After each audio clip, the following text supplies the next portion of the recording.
دروازے کو دستک دینے لگے تو اس خیال نے ہاتھ روک لیا کہ ساری زندگی ماں کو سکھ تو دیا کوئی نہیں، اب دکھ بھی کیوں دینے لگے۔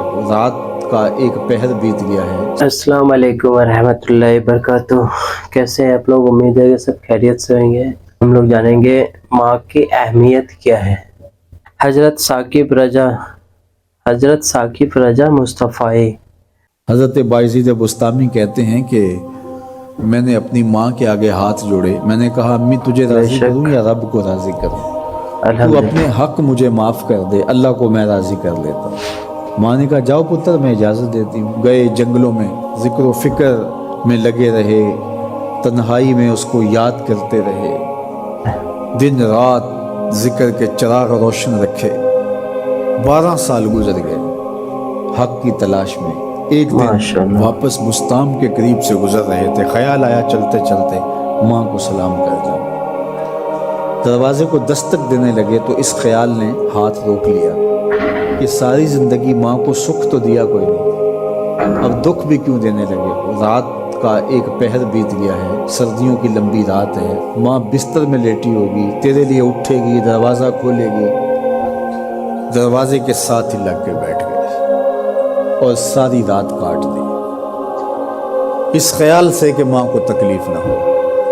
جب سحری کا وقت ہوا تو اندر سے جو نالی آتی تھی اس نالی سے پانی آیا، سمجھ گئے میری ماں تہجد کے لیے اٹھی ہے اور وضو کا پانی ہے، تو فوراً دروازے پہ دستک دی۔ اندر سے آواز آئی بیٹا بایزید میں ابھی آئی۔ مائیں بیٹوں کے دستک کے انداز سے جان لیتی ہیں یہ کس بیٹے کے ہاتھوں کا لمس ہے۔ 12 سال کے بعد آئے، دستک دی، کہا بیٹا بایزید میں ابھی آئی۔ ماں کی تو نگاہیں ہی دروازے پہ رہتی ہیں۔ اللہ اکبر۔ کہتے ہیں کہ ماں نے دروازہ کھولا، 12 سال جنگلوں کی خاک چھانتے بیت گئی تھی، پراگندہ صورت، بکھرے ہوئے بال، پھٹے ہوئے کپڑے۔ میری ماں کی جب نگاہ میرے پہ پڑی تو اس کی چشمان سے موٹے موٹے آنسو ٹپکنے لگے اور اس نے ایسے ہاتھ پھیلا کے کہا مالک میرا بیٹا بایزید تیری طلب میں نکلا تھا، تو نے ابھی تک اسے اپنا قرب نہیں دیا۔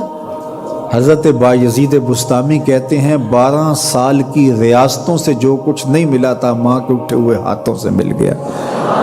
میں نے کہا مالک میں تجھے کہاں ڈھونڈ رہا ہوں، تو کہاں موجود ہے؟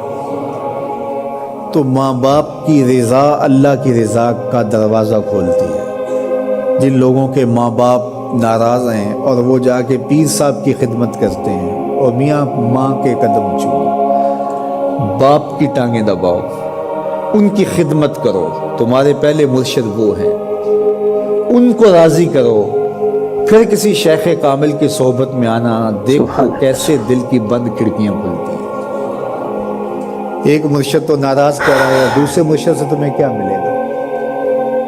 تو راستہ یہیں سے بھٹکنے کے بعد والدین کو کبھی ناراض نہ کرو، والدین کو کبھی دکھ نہ دو، والدین کو کبھی تکلیف نہ پہنچاؤ، اور والدین کو بھی چاہیے کہ اپنی اولاد کو اپنا نافرمان نہ بنائے۔ ایک بزرگ فرماتے ہیں کہ مجھے برابر 30 سال ہو گئے ہیں کہ میں اپنی اولاد کو کوئی حکم ہی نہیں دیا، کوئی حکم نہیں دیا۔ کوئی چیز مجھے چاہیے بھی ہوتی ہے تو میں بصیغہ امر نہیں کہتا، بلکہ ایسے ہی بات کر رہی ہوں، پانی چاہیے تو یہ نہیں کہتا بیٹا پانی لے کر آؤ، میں ویسے ہی کہتا ہوں پیاس لگی ہوئی ہے، تو اگر وہ سمجھ جائے اور وہ خود لے آئے تو اچھی بات ہے، لیکن اگر وہ نہ لائے تو میں نے اس کو حکم ہی نہیں دیا، امر ہی نہیں کیا، تو اس امر کی مخالفت ہی لازم نہیں آئے گی۔ تو کہا 30 سال برابر گزر گئے ہیں، میں نے اپنی اولاد کو حکم نہیں دیا کہ کہیں وہ میری نافرمان نہ ہو جائے، چونکہ اگر وہ نافرمان ہو گئی پلے کچھ نہیں رہے گا۔ جو اولادیں ماں باپ کی نافرمان ہوتی ہے وہ ہوا میں بھی اڑیں، وہ چرخ پہ بھی جھولیں، وہ زمین پہ گرنے والی ہوتی ہیں، کبھی کامیاب نہیں ہو سکتی وہ اولادیں جو ماں باپ کی گستاخ، بے ادب اور نافرمان ہوتی ہیں۔ وہی اولادیں سرخروغ، کامیاب اور کامگار اور بامراد ہوتی ہیں جو ماں باپ کی خدمت کرتی ہیں، ماں باپ کی دعائیں لیتی ہیں۔ وہ ایک بچہ ماں باپ کے پاؤں دبا رہا تھا تو ایک بچہ ایک بر اعظم میں، دوسرے بر اعظم میں، تیسرے بر اعظم میں بڑے بڑے کاروبار کر رہا تھا، تو کوئی اس کا دوست ملنے آیا، اس نے کہا کہ